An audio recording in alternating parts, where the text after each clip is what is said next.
A paz do Senhor, meus irmãos. Hoje vamos trazer um assunto pertinente sobre masculinidade bíblica. Como os irmãos já estão acostumados, vamos trazer isso em duas partes, porque uma única parte ficaria muito grande, muito extenso. Então eu vou dividir essa masculinidade bíblica em duas partes, né? Então a primeira parte eu trarei agora, e a segunda parte eu trarei na quinta-feira, como a quem ainda não está acostumado, vídeos toda terça, quinta e sábado.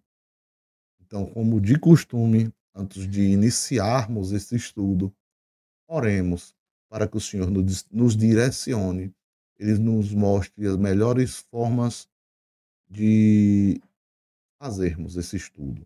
Então, feche os olhos comigo e ore.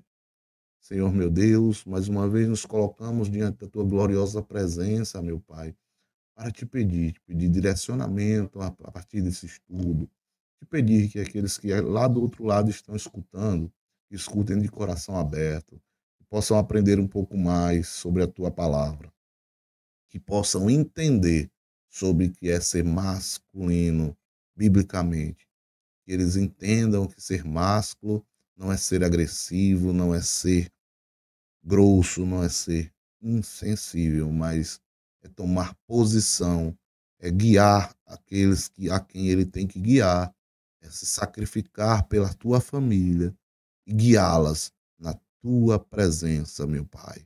Então, desde já eu te agradeço, te louvo na tua santidade. Amém. E vamos então dar início a esse estudo, meus irmãos. A masculinidade bíblica, sendo marido e esposo conforme os preceitos de Deus. Então, eu quero dar início trazendo alguns pontos que estão dentro da Bíblia e que nós temos perdido, por dizer assim. Temos visto homens perdidos, homens sem saber o seu real propósito e sem conseguir expressar a sua verdadeira masculinidade. Vamos dar início a essa jornada juntos. E o que é que eu quero alcançar? Eu quero alcançar princípios bíblicos sólidos sobre como ser marido e esposos, conforme a vontade de Deus. Eu quero promover reflexões sobre erros comuns nas relações familiares e vamos discutir também o impacto da pornografia à luz das escrituras. Vamos trazer esse aparato para que possamos juntos, meus irmãos, para que juntos a gente possa ter uma base, para que a gente possa entender um pouco melhor esses desafios.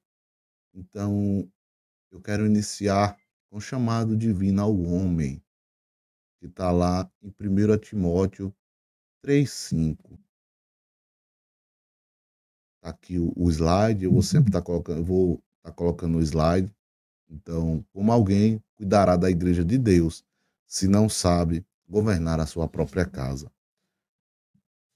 Então, meus irmãos, aqui fica claro, o primeiro ministério de um homem não é o púlpito, não é a igreja, não é o trabalho, é o lar. Deus confiou ao homem o sagrado dever de refletir o amor de Cristo dentro de sua casa. O apóstolo Paulo, ele nos lembra que o modo como um homem conduz o seu lar revela o seu caráter. Se ele não é capaz de amar, cuidar e liderar com sabedoria a esposa e seus filhos, como ele poderá servir fielmente na casa de Deus?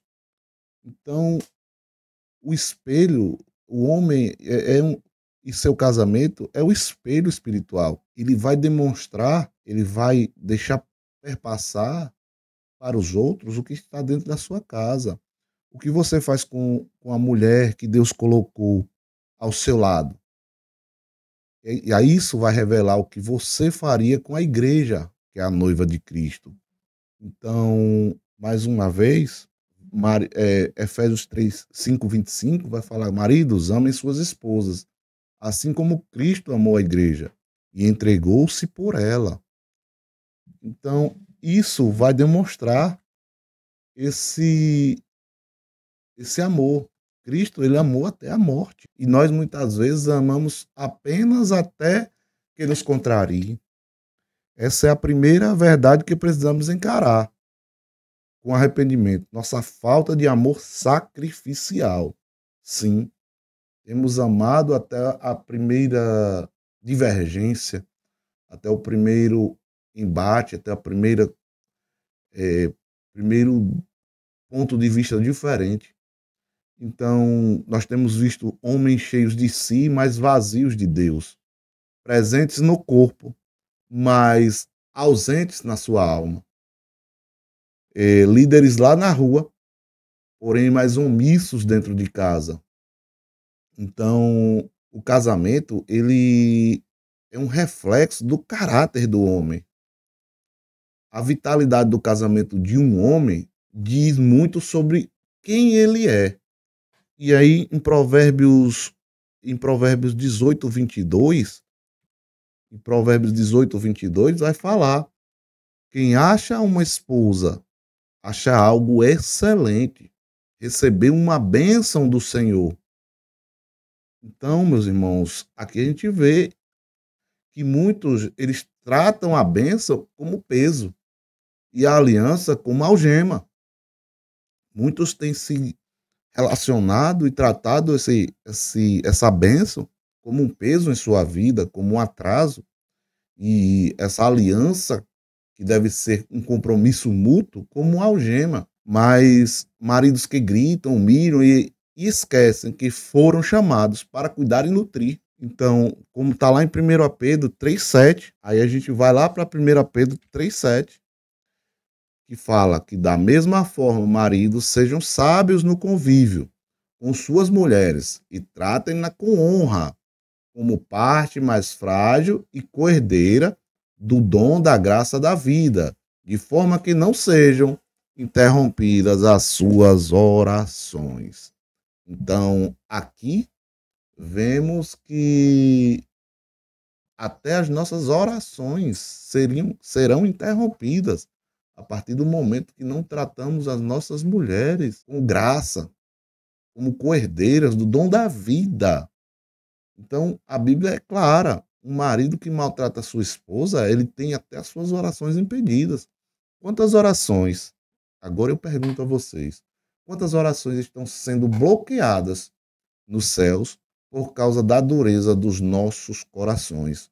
Homens que trabalham duro, frequentam a igreja, mas são ásperos no trato com a sua esposa.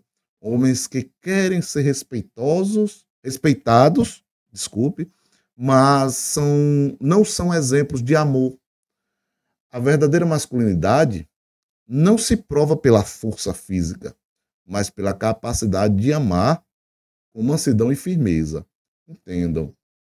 O homem tem força física, sim, mas isso é para Deus nos deu essa força para ser cuidadores, para sermos pessoas que protegem, não pessoas que agridem, não pessoas que maltratam.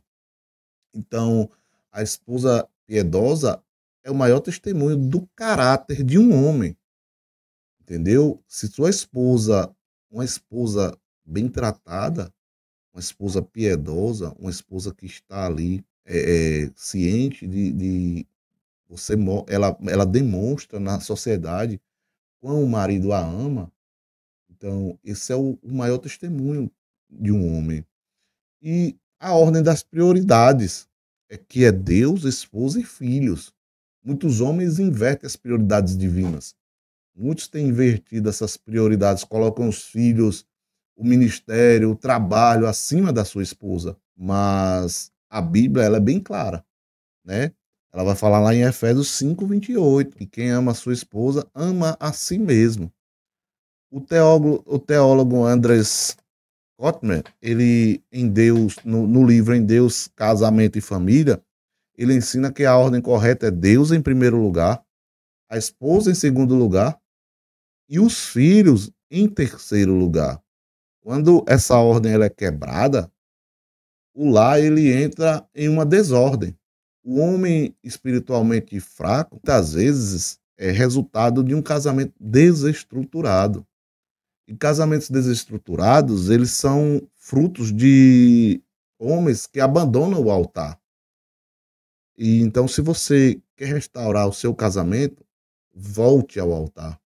Quer recuperar o amor da sua esposa? Volte a ser homem de oração. E essa essência da masculinidade bíblica vai estar lá em 1 Coríntios 13:11, que a gente vai ver, bíblica, que é: quando eu era menino, eu falava como um menino, pensava como um menino, raciocinava como um menino. Quando me tornei homem, deixei para trás as coisas de menino. Então, ser homem é assumir responsabilidades. Mas vivemos uma geração de homens que fogem dela. Homens que culpam a mulher por tudo, homens que não tomam decisões, homens que se escondem atrás de desculpas espirituais. Estou esperando Deus falar comigo. Quando, na verdade, Deus já falou e o mandou agir. Né? O Senhor criou o homem para trabalhar, liderar e proteger. Então, nós fomos criados para trabalhar, liderar e proteger. E está lá em Gênesis 2:5 essa ordenança, né? Quando o Senhor Deus colocou o homem no jardim do Éden para cuidar dele e cultivá-lo. Então, aqui nós vemos que o Senhor, antes da mulher, Deus deu ao homem um propósito, que era cuidar, trabalhar. Então, o homem hoje, muitos querem o prazer da mulher sem o peso da responsabilidade. E isso estamos vivendo numa sociedade onde tudo tem sido distorcido por conta disso. Eles querem autoridade, mas não submissão a Deus. Querem ser servidos, mas não querem servir.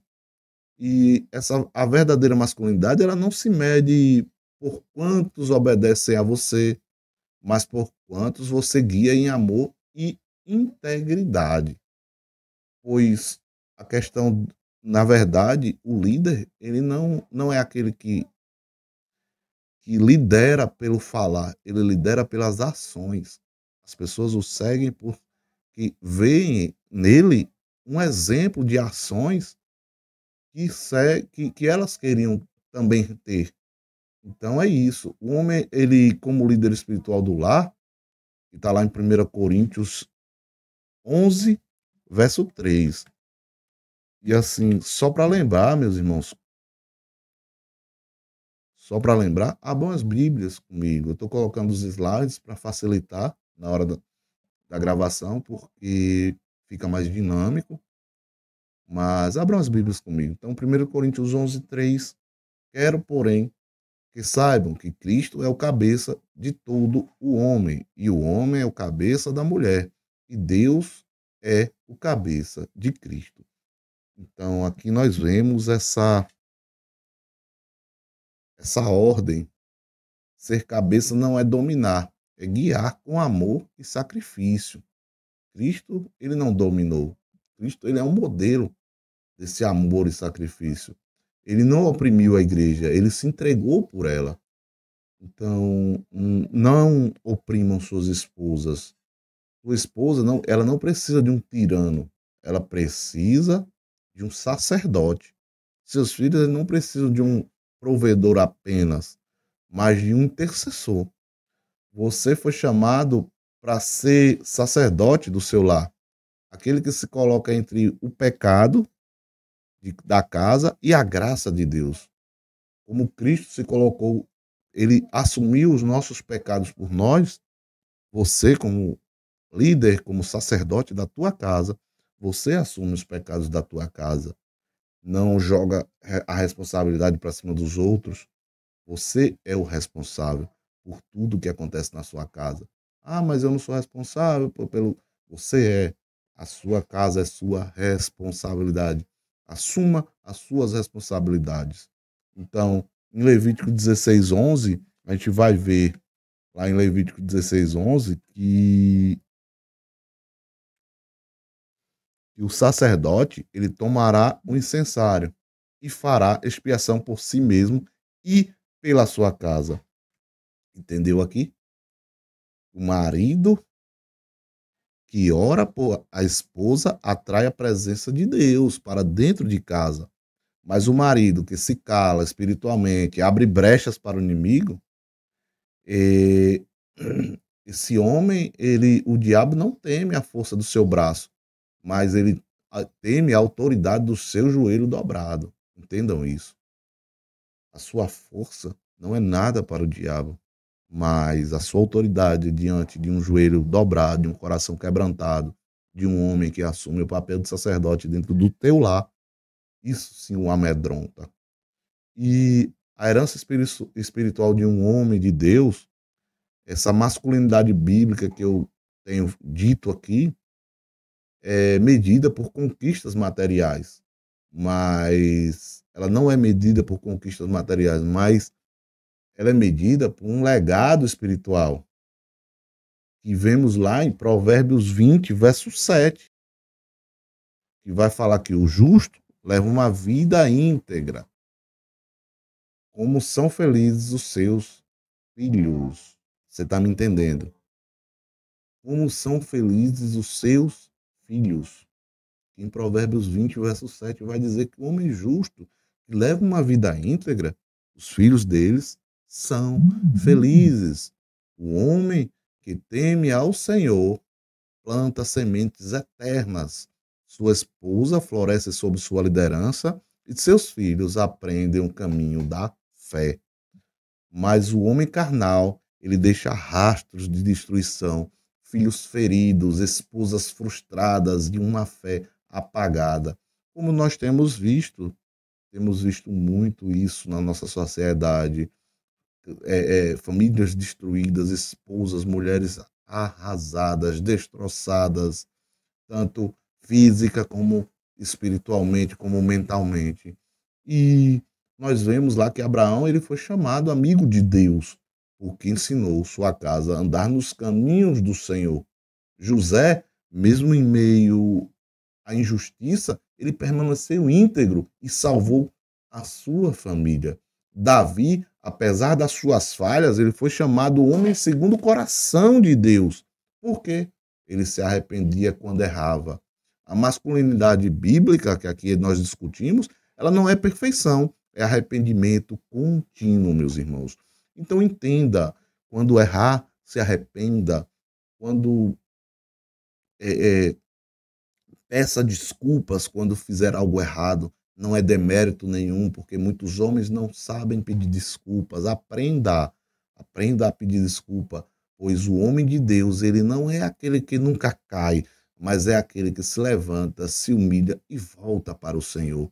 Então entendam, não somos perfeitos, somos falhos, pequeninos, sim, mas a partir do momento em que reconhecemos essa falha, a partir do momento que nos entregamos ao Senhor, aí sim é o momento crucial, é o momento onde as coisas acontecem. Então que nós possamos entender que essa masculinidade ela passa pela entrega, que Cristo entregou-se, como Cristo entregou-se para salvar a igreja, nós temos que nos entregar para salvar a nossa casa. Então, meus irmãos, eu deixo essa primeira parte e vamos continuar na segunda parte com essa masculinidade bíblica, porém pureza, guerra espiritual e restauração do lar. Vamos discutir sobre isso na segunda parte. Então, desde já, eu peço que deixe o like, se inscreva no canal e deixe um comentário falando do que você achou do vídeo, sobre o que você quer que eu traga mais no canal, para que eu possa trazer cada vez mais assuntos pertinentes dentro, sempre, e lembrando, sempre à luz da Bíblia, trazendo o que a Bíblia nos traz, nunca o que eu acho, sempre o que a Bíblia nos demonstra, que a Bíblia nos traz para dentro do nosso lar. Então, desde já, eu agradeço em nome de Jesus. Amém.